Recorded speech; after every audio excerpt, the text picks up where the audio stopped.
வணக்கம். இலங்கையின் இன்றைய தலைப்புச் செய்திகள். காய்ச்சல் ஏற்பட்டால் தாமதிக்காமல் வைத்தியசாலைக்கு செல்லுங்கள். பாராளுமன்றில் சுகாதார அமைச்சர் மக்களுக்கு எச்சரிக்கை. புதுப்பிக்கத்தக்க மின்சார கொள்வனவு கட்டணம் நிர்ணயம், பொதுமக்கள் கருத்துப்பெறல் நிறைவு.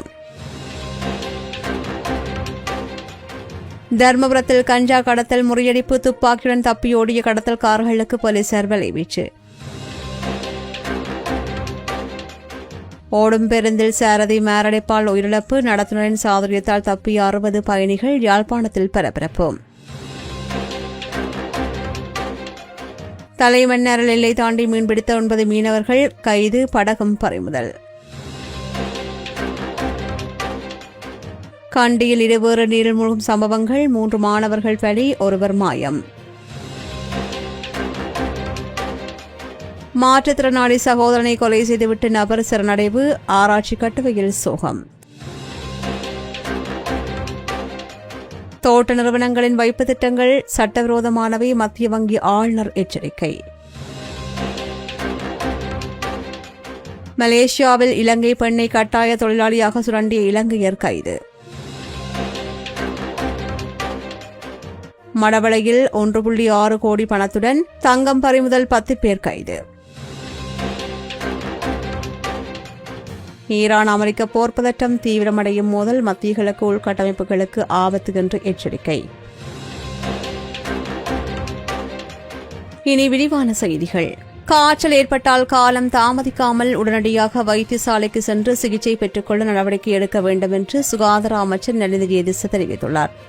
பாராளுமன்றில் எதிர்க்கட்சி உறுப்பினர் முஜிபுர் ரஹ்மான் எழுப்பிய கேள்விக்கு பதிலளிக்கையில் அவர் இதனை குறிப்பிட்டார். டெங்கு நோயினால் மரணித்தவர்களில் பெரும்பாலானோர் நோய் நிவாரணத்திற்காக ஆரம்பத்தில் நாட்டு மருந்துகளை பயன்படுத்திவிட்டு காலம் தாமதித்து வைத்தியசாலைக்கு வந்துள்ளார்கள். இதனால் அவர்களுக்கு சிகிச்சை அளிப்பதில் சிக்கல் ஏற்பட்டு மரணங்கள் நிகழ்வதாக அமைச்சர் சுட்டிக்காட்டினார். கொழும்பு மாவட்டத்தில் டெங்கு தீவிரமாக பரவி வருகின்ற நிலையில் உள்ளூராட்சி மன்றங்கள் குப்பைகளை அகற்றுவதில் மந்தப்போக்கை காட்டிவிட்டு மக்கள் மீது தண்டப்பணம் விதிப்பதாக முஜிபுர் ரஹ்மான் குற்றம் சாட்டினார். ஜூன் ஜூலை மாதங்களில் மழையுடனான காலநிலையால் டெங்கு நோயாளர்கள் எண்ணிக்கை அதிகரித்த போதிலும் தற்போது கொழும்பு உட்பட பல மாவட்டங்களில் நோயாளர்களின் எண்ணிக்கை ஓரளவு குறைந்துள்ளதாக அமைச்சர் இதன்போது தெரிவித்தார். தற்போது கம்பகா, புத்தளம் மற்றும் பதுளை ஆகிய மாவட்டங்களிலேயே எச்சரிக்கை நிலை காணப்படுவதாக தெரிவித்தார். இதேவேளை டெங்கு ஒழிப்பு பணியில் உள்ளூராட்சி மன்றங்கள் மற்றும் அரசு அதிகாரிகளின் பங்களிப்பு முக்கியமானது என்றும் அவர் இதன்போது சுட்டிக்காட்டினார். பாரிஸ் வாழ் மக்களே, உங்களின் பேராதரவை பெற்ற கல்யாணி மற்றும் அன்னபூரணி தயாரிப்புகள் இப்போது 2 கிளைகளிலும். பிடி கேஷன்கரி லாச்சப்பல், பிடி சூப்பர் ஸ்டோர், ஹார்லே கோனஸ். புதுப்பிக்கத்தக்க சக்தி மூலங்கள் மூலம் உற்பத்தி செய்யப்படுகின்ற மின்சாரத்தை கொள்வனவு செய்வதற்கான கட்டணங்களை தீர்மானிக்கின்ற நோக்கிலான பொதுமக்கள் கருத்துப்பெறல் நடவடிக்கை நிறைவடைந்துள்ளதாக இலங்கை பொது பயன்பாடுகள் ஆணைக்குழு அறிவித்துள்ளது. பொதுமக்களிடமிருந்து பெறப்பட்ட ஆலோசனைகள் மற்றும் தரவுகளின் அடிப்படையில் எதிர்வரும் 6 மாத கால பகுதிக்கான புதுப்பிக்கத்தக்க மின்சார கட்டணங்கள் விரைவில் நிர்ணயிக்கப்படும் என்று ஆணைக்குழுவின் பணிப்பாளர் ஜெயநாத் ஹேரத் தெரிவித்தார். புதிய மின்சார சீர்திருத்த சட்ட ஏற்பாடுகளின்படி புதுப்பிக்கத்தக்க மின்சாரத்தை இலங்கை மின்சார சபை கொள்முதல் செய்வதற்கான விலை மற்றும் விலை சூத்திரத்தை தீர்மானிக்கின்ற பூரண அதிகாரம் பொது பயன்பாடுகள் ஆணைக்குழுவிற்கு உள்ளது. சூரிய சக்தி, காற்று மற்றும் உயரிய பொருட்கள் ஆகிய மின் உற்பத்தி மூலங்களுக்காகவும் பொருத்தமான விலை சூத்திரங்கள் தயாரிக்கப்பட்டு ஆணைக்குழுவினால் அங்கீகரிக்கப்பட்டுள்ளன. கடந்த 2 மாதங்களாக பல்வேறு தரப்பினருடன் நடத்தப்பட்ட விரிவான கலந்துரையாடல்கள் மூலம் கட்டண நிர்ணயத்திற்கு தேவையான அனைத்து தரவுகளும் திரட்டப்பட்டன. பொதுமக்களின் கருத்துக்களை ஆய்வு செய்த பின் புதிய கொள்வனவு கட்டணங்கள் அதிகாரப்பூர்வமாக அறிவிக்கப்பட உள்ளதாக தெரிவிக்கப்படுகின்றது. தர்மபுரம் பகுதியில் கஞ்சா கடத்தலில் ஈடுபட்ட நபர்களை பொதுமக்கள் மடக்கி பிடிக்க முற்பட்ட போது கடத்தல்காரர்கள் தங்களது மோட்டார் சைக்கிள் மற்றும் கஞ்சா பொதிகளை சம்பவ இடத்திலேயே கைவிட்டு தப்பியோடியுள்ளார்கள். சந்தேகத்திற்கிடமான முறையில் மோட்டார் சைக்கிளில் கஞ்சா கடத்தி வந்த நபர்களை கண்ட பொதுமக்கள் அவர்களை சுற்றி வளைத்து பிடிக்க முயன்றுள்ளார்கள். பொதுமக்களின் முயற்சியால் கடத்தல்காரர்கள் பயந்து தாங்கள் கொண்டு வந்த கஞ்சா பொதிகளை பயணித்த மோட்டார் சைக்கிளையும் வீதியில் கைவிட்டு தப்பி சென்றுள்ளனர். தப்பியோடிய கடத்தல்காரர்களிடம் கை துப்பாக்கி இருந்ததாக சம்பவ இடத்தில் இருந்த பொதுமக்கள் போலீசாரிடம் தெரிவித்தனர். கைப்பற்றப்பட்ட மோட்டார் சைக்கிள் மற்றும் கஞ்சாவை கைப்பற்றுள்ள தருமபுரம் போலீசார் தப்பியோடிய ஆயுதமேந்திய கடத்தல்காரர்களை கைது செய்ய தீவிர விசாரணைகளை மேற்கொண்டு வருகின்றனர். புங்குடுதீவிலிருந்து யாழ்ப்பாணம் நோக்கி சென்று கொண்டிருந்த தனியார் பேருந்து ஒன்றின் சாரதி வாகனத்தை இயக்கியவாறு மேரடைப்பால் திடீரென்று உயிரிழந்த சோக சம்பவம் பதிவாகியுள்ளது. இந்த சம்பவத்தில் புங்குடுதீவு 10ஆம் வட்டாரத்தைச் சேர்ந்த முருகேஷ் ரமேஷ் என்ற 58 வயது நபரை இவ்வாறு உயிரிழந்துள்ளார். சுமார் 60 பயணிகளுடன் பேருந்து வேலணை அராளி சந்தி பகுதியில் பயணித்துக் கொண்டிருந்த போது சாரதி ஆசனத்தில் சாய்ந்தபடியே மயக்கமடைந்துள்ளார். கட்டுப்பாட்டை இழந்த பேருந்து சுமார் 1 கிலோமீட்டர் தூரம் மெதுவாக சென்றுள்ளது. பேருந்து வீதியின் ஓரமாக விலகிச் செல்வதைக் கண்ட நடத்துனர் உடனடியாக செயல்பட்டு பேருந்தை சாதுரியமாக கட்டுப்படுத்தி நிறுத்தினார். மயக்கமடைந்த சாரதியை மீட்ட பயணிகள் மற்றும் நடத்துனர் அவரை உடனடியாக வைத்தியசாலை கொண்டு சென்ற போதிலும் அவர் ஏற்கனவே உயிரிழந்து விட்டதாக மருத்துவர்கள் தெரிவித்தனர். திடீர் மரண விசாரணை அதிகாரி நமசிவாயம் பிரேம்குமார் மேற்கொண்ட உயர்கூட்டு பரிசோதனையில் சாரதியின் மரணத்திற்கு கடுமையான மாரடைப்பு காரணம் என்று உறுதி செய்யப்பட்டுள்ளது. தலைமன்னாருக்கு வடக்கே இலங்கை கடல் எல்லைக்குள் சட்டவிரோதமாக நுழைந்து மீன்பிடியில் ஈடுபட்ட 9 இந்திய மீனவர்களை இலங்கை கடற்படையினர் கைது செய்தனர். அத்துடன் அவர்களது மீன்பிடி படகு ஒன்றும் பறிமுதல் செய்யப்பட்டது. புதன்கிழமை மாலை மேற்கொள்ளப்பட்ட விசேட ரோந்து நடவடிக்கையின் போது இவர்கள் கைது செய்யப்பட்டார்கள். இரணை தீவிற்கு தெற்கே இலங்கை எல்லைக்குள் 50க்கும் மேற்பட்ட இந்திய மீன்பிடி படகுகள் சட்டவிரோதமாக மீன்பிடியில் ஈடுபடுவதை கடற்படையினர் கண்டறிந்தனர். அதனைத் தொடர்ந்து கடற்படையினர் நடத்திய விசேட நடவடிக்கையில் ஒரு மீன்பிடி படகு கைப்பற்றப்பட்டு அதிலிருந்த 9 மீனவர்கள் கைது செய்யப்பட்டனர். கைது செய்யப்பட்ட மீனவர்களும் கைப்பற்றப்பட்ட படகும் மேலதிக சட்ட நடவடிக்கைகளுக்காக மன்னார் மீன்பிடி பரிசோதகர்களிடம் ஒப்படைக்கப்பட்டதாக கடற்படையினர் தெரிவித்தனர். கண்டி மாவட்டத்தில் இடம்பெற்ற இருவேறு நீரில் மூழ்கும் விபத்துகளில் 2 பள்ளி மாணவர்கள் உயிரிழந்துள்ளதுடன் மற்றொரு சிறுவன் நீரில் மூழ்கி காணாமல் போயுள்ளார். தேர்தனிய பன்வில பகுதியில் உள்ள நீர்வீழ்ச்சியொன்றில் விழுந்து 13 மற்றும் 15 வயதுடைய 2 பள்ளி மாணவர்கள் நேற்று பரிதாபகரமாக உயிரிழந்தனர். பள்ளி நேரம் முடிந்த பிறகு மேலும் 3 நண்பர்களுடன் நீர்வீழ்ச்சிக்கு சென்ற சிறுவர்கள் புகைப்படம் எடுக்க முயன்றபோது எதிர்பாராத விதமாக நீரில் விழுந்து உயிரிழந்துள்ளதாக போலீசார் தெரிவித்தனர். இதேவேளை கம்பளை வெளிகல்ல உடோவிட்ட பகுதியில் மகாவலி ஆற்றில் நீராடச் சென்ற 15 வயது சிறுவன் நீரில் மூழ்கி காணாமல் போயுள்ளார். 4 சிறுவர்கள் ஒன்றாக குளித்துக் கொண்டிருந்த போது இந்த சம்பவம் இடம்பெற்றுள்ளது. இதில் 3 சிறுவர்கள் பாதுகாப்பாக மீட்கப்பட்ட நிலையில் காணாமல் போன சிறுவனை தேடும் பணியில் கம்பளை போலீசாரும் பிரதேசவாசிகளும் தீவிரமாக ஈடுபட்டு வருகின்றமை குறிப்பிடத்தக்கது.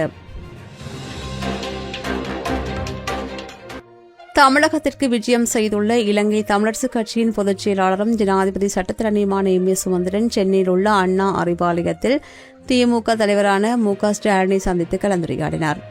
இந்த சந்திப்பின் போது 2 நாடுகளுக்கும் இடையிலான சுமூகமான உறவு மற்றும் ஈழத்தமிழர்களின் நலன்கள் குறித்து முக்கியமான கருத்து பரிமாற்றங்கள் மேற்கொள்ளப்பட்டன.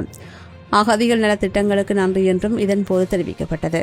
தமிழகத்தில் முகாம்கள் வாழுகின்ற இலங்கை தமிழ் அகதிகளின் வாழ்வாதாரம் மற்றும் நலனுக்காக தமிழக அரசு நடைமுறைப்படுத்திய விசேட திட்டங்களுக்கு சுமந்திரன் தனது மனமார்ந்த நன்றிகளை தெரிவித்துக் கொண்டார். நிட்பா புயல் சீற்றத்தின் போது கடுமையான பாதிப்புகளை எதிர்கொண்ட இலங்கை மக்களுக்கு தமிழக மக்கள் சார்பில் அனுப்பி வைக்கப்பட்ட நிவாரண உதவிகளையும் அத்தியாவசிய பொருட்களையும் அவர் நன்றியுடன் நினைவு கூர்ந்தார். Blue ocean group of companies இலங்கையின் வளர்ச்சியோடு உங்கள் வாழ்க்கையையும் உயர்த்துகிறோம். மனநலம் பாதிக்கப்பட்ட தனது சொந்த சகோதரனை கத்தியால் குத்தி கொலை செய்த நபர் ஒருவர் ஆராய்ச்சி கட்டுவ போலீஸ் நிலையத்தில் நேற்று ஆயுதத்துடன் சரணடைந்து குற்றத்தை ஒப்புக்கொண்டுள்ளார். பிற்பகல் 2:10 அளவில் ரத்தம் தோய்ந்த கத்தியுடன் போலீஸ் நிலையத்திற்கு வந்த சந்தேக நபர் தனது சகோதரனை கொன்றுவிட்டதாக கூறியதை அடுத்து போலீசாரால் உடனடியாக கைது செய்யப்பட்டார். ராஜ கதலுவ பகுதியைச் சேர்ந்த துலேன் கஷங்க என்ற நபரை இவ்வாறு அடையாளம் காணப்பட்டுள்ளார். தகவல் அறிந்த சம்பவத்திற்கு சென்ற போலீசார் பாதிக்கப்பட்ட நபர் உடலில் பல வெட்டு காயங்களுடன் படுக்கையில் இறந்து கிடப்பதை கண்டறிந்தனர். கைது செய்யப்பட்ட சந்தேக நபரே மனநலம் பாதிக்கப்பட்ட தனது சகோதரனை பகல் நேரத்தில் கவனித்துக் கொள்ளும் பராமரிப்பாளராக செயல்பட்டு வந்துள்ளார் என்று முதற்கட்ட புலன் ஆய்வில் தெரிய வந்துள்ளது. சந்தேக நபர் தற்போது போலீஸ் காவலில் வைக்கப்பட்டுள்ள நிலையில் இந்த கொலைக்கான காரணம் குறித்து நீதித்துறை விசாரணைகளை மேற்கொண்டு வருகின்றது. மத்திய வங்கியின் உரிமம் பெறாமல் பொதுமக்களிடமிருந்து வைப்புகளை பெறும் தோட்ட நிறுவனங்கள் சட்டவிரோதமாக செயல்படுவதாக மத்திய வங்கி ஆளுநர் நந்தலால் வீரசிங்கே எச்சரித்துள்ளார். மத்திய வங்கியின் பணவியல் கொள்கை மறு ஆய்வு தொடர்பான ஊடகவியலாளர் சந்திப்பில் அவர் இதனை தெரிவித்தார். பொதுமக்களிடம் வைப்புகளை பெற்று வருமானம் வழங்குகின்ற தோட்ட நிறுவனங்களுக்கு அங்கீகாரம் அளிக்கும் எந்தவொரு வழிமுறையும் மத்திய வங்கியிடமில்லை. எனவே இந்த திட்டங்கள் முற்றிலும் சட்டவிரோதமானவை என்றும் பொதுமக்கள் இதுபோன்ற ஆபத்தான திட்டங்களில் தங்களது பணத்தை முதலீடு செய்ய வேண்டாம் என்றும் வலியுறுத்தப்பட்டுள்ளது. ஏற்கனவே இந்த திட்டங்களில் முதலீடு செய்துள்ளவர்கள் தங்களது நிதியை உடனடியாக திரும்ப பெற்றுக்கொள்ளுமாறும் பணத்தை திரும்ப பெற முடியாவிட்டால் காவல்துறை அல்லது மத்திய வங்கியில் புகார் அளிக்குமாறும் அறிவுறுத்தப்பட்டுள்ளது. மலேசியாவில் இலங்கை பெண் ஒருவரை கட்டாய தொழிலாளியாக சேர்த்து சுரண்டியதாக சந்தேகப்படுகின்ற 38 வயதுடைய இளைஞர் ஒருவரை மலேசிய குடிவரவு திணைக்களம் கைது செய்துள்ளது. சிலாங்கூர் ஜென்ஜாரோம் பகுதியில் உள்ள 3 இடங்களில் மேற்கொள்ளப்பட்ட விசேட சோதனைகளின் போது இந்த கையகப்படுத்தல் நடவடிக்கை இடம்பெற்றுள்ளது. வேலைவாய்ப்பு மற்றும் பணி அனுமதி பத்திரம் தருவதாக கூறி மலேசியாவிற்கு அழைத்து வரப்பட்ட இலங்கை பெண் ஒருவர் மீட்கப்பட்டுள்ளார். பாதிக்கப்பட்ட பெண்ணுக்கு சம்பளம் வழங்காமல், போதிய அளவு உணவளிக்காமல், நடமாட்டத்தை கட்டுப்படுத்தி, உடல் ரீதியான வன்முறைகளுக்கு உட்படுத்தி தனது உணவகத்தில் கட்டாய வேலை வாங்கியது விசாரணையில் தெரிய வந்துள்ளது. செல்லுபடியாகும் கடவுச்சீட்டு அல்லது பயண ஆவணங்கள் இல்லாத காரணத்தால் 21 முதல் 51 வயதுக்குட்பட்ட 4 ஆண்கள் மற்றும் 2 பெண்கள் உட்பட மேலும் 6 இலங்கையர்கள் கைது செய்யப்பட்டு தடுப்பு காவலில் வைக்கப்பட்டுள்ளமை குறிப்பிடத்தக்கது. ராயல்டி என்ஜினியரிங் வழங்கும் நவீன அடுக்குமாடி குடியிருப்புகள் இப்போது விற்பனைக்கு. Colombo 6 Wellawatte bus line hall ரோட்டுக்கு மிக அருகாமையில். கண்டி மடவளை பகுதியில் உள்ள விடுதியொன்றில் வத்தேகம போலீசார் மேற்கொண்ட திடீர் சுற்றிவளைப்பு நடவடிக்கையின் போது 3.930 கிலோகிராம் தங்கம் மற்றும் 16.9 மில்லியன் ரூபாய் ரொக்கப்பணம் கைப்பற்றப்பட்டது. இந்த சம்பவம் தொடர்பாக 2 பெண்கள் உட்பட 10 பேர் போலீசாரால் கைது செய்யப்பட்டிருக்கின்றார்கள். கைது செய்யப்பட்டவர்களிடம் 3.930 கிலோகிராம் தங்கம் மற்றும் 16.9 மில்லியன் ரூபாய் பணம் கைப்பற்றப்பட்டன. 2 பெண்கள் மற்றும் 10 நபர்கள் இதன்போது கைதாகியுள்ளமை குறிப்பிடத்தக்கது. அமெரிக்கா மற்றும் ஈரானுக்கு இடையிலான போர் பதற்றம் புதிய உச்சத்தை எட்டியுள்ள நிலையில் வளைகுடா பிராந்தியத்தில் உள்ள அனைத்து நாடுகளும் இந்த மோதலுக்குள் இழுக்கப்படும் என்று ஈரான் பகிரங்க எச்சரிக்கை விடுத்துள்ளது. ஈரானின் நாடாளுமன்ற சபாநாயகர் முகமது ஃபாகர் கலீஃபா மற்றும் ராணுவ அதிகாரிகள் வெளியிட்ட அறிக்கையில், ஈரானால் எண்ணெய் விற்க முடியாத சூழல் ஏற்பட்டால் வளைகுடாவில் எந்தவொரு நாட்டினாலும் எண்ணெய் விற்க முடியாது என்று தெரிவித்தார். மேலும் ஈரானின் பாதுகாப்பு உறுதிப்படுத்தப்படாவிட்டால் மத்திய கிழக்கில் எந்தவொரு உள்கட்டமைப்பும் பாதுகாப்பாக இருக்காது என்றும் எச்சரித்தார். ஹார்மோஸ் நீரிணையில் பாதுகாப்பு என்பது அமெரிக்க படைகள் அங்கு இல்லாத சூழல்தான் சாத்தியமாகும். இந்த உத்திசார் கடல்வழி பாதையின் மீதான ஈரானின் இறையாண்மை இரும்பு போன்றது உறுதியானது என்றும் தெரிவித்தார். சர்வதேச எரிபொருள் விநியோகத்தில் 20% பங்கு வகிக்கின்ற ஹார்மோஸ் நீரிணையில் கப்பல்கள் மீது ஈரான் தாக்குதல் நடத்தும் ஒவ்வொரு முறைக்கும் பதிலடியாக ஈரானின் ஒரு பாலம் அல்லது மின் உற்பத்தி நிலையத்தை அமெரிக்கா அளிக்கும் என்று ஜனாதிபதி டிரம்பும் இதன்போது எச்சரித்துள்ளமை குறிப்பிடத்தக்கது. இத்துடன் இலங்கையின் இன்றைய தலைப்புச் செய்திகள் நிறைவு பெறுகின்றன. தொடர்ந்தும் செய்திகளை உடனுக்குடன் அறிந்து கொள்ள சமூகமீடியா.com எனும் எமது இணையதளத்துடன் இணைந்திருங்கள். எமது RIP பேச்சுக்கு கிடைத்த மரண அறிவித்தல்கள். மலேசியாவை பிறப்பிடமாகவும் யாழ்ப்பாணம், சுழிபுரம், பன்னாலை மற்றும் கொழும்பு வெள்ளவத்தை ஆகிய இடங்களை வாழ்விடங்களாகவும் கொண்டிருந்த திருமதி சிவஞானவதி ஏரம்பமூர்த்தி அவர்கள் 18/7/2026 சனிக்கிழமை அன்று இறைவனடி சேர்ந்தார். மாத்தளை உடுப்பீலி பிரதேசத்தை பிறப்பிடமாகவும் தொடகமுவ பிரதேசத்தை வதிவிடமாகவும் கொண்டிருந்த திரு சுப்பையா தேவர் ஜெயக்குமார் அவர்கள் 19/7/2026 ஞாயிற்றுக்கிழமை அன்று சிவபதமடைந்தார். யாழ்ப்பாணம் வேலணை வேட்கை பிறப்பிடமாகவும் கொழும்பு கொட்டாஞ்சேனை வீதியை வதிவிடமாகவும் கொண்டிருந்த திருமதி சண்மகாதேவி சீவரட்னம் அவர்கள் 21/7/2026 செவ்வாய்க்கிழமை அன்று இறைவனடி சேர்ந்தார். திருகோணமலை கும்புருப்பிட்டியை பிறப்பிடமாகவும் கோணேசபுரியை பதிவிடமாகவும் கொண்டிருந்த திருமதி தனேஸ்வரி ரவிச்சந்திரன் அவர்கள் 20/7/2026 திங்கட்கிழமை அன்று காலமானார். மேலே அறிவிக்கப்பட்ட அனைத்து மரண அறிவித்தல் இறுதிக்கிரியை பற்றிய தகவல்களை அறிந்து கொள்ள ரிப் பேஜை பார்வையிடுங்கள். இதற்கான லிங்க் கீழிருக்கும் டிஸ்கிரிப்ஷனில் பார்வையிடலாம். இது போன்ற செய்திகளை தெரிந்து கொள்ள சமூகம் நியூஸ் சேனலை சப்ஸ்கிரைப் செய்து அருகில் உள்ள பெல் பட்டனை கிளிக் செய்யுங்கள். மேலும் இது போன்ற செய்திகளை உடனுக்குடன் தெரிந்து கொள்ள சமூகமீடியா.com என்ற இணையதளத்தின் வாயிலாகவும் எங்களுடன் இணைந்திருங்கள்.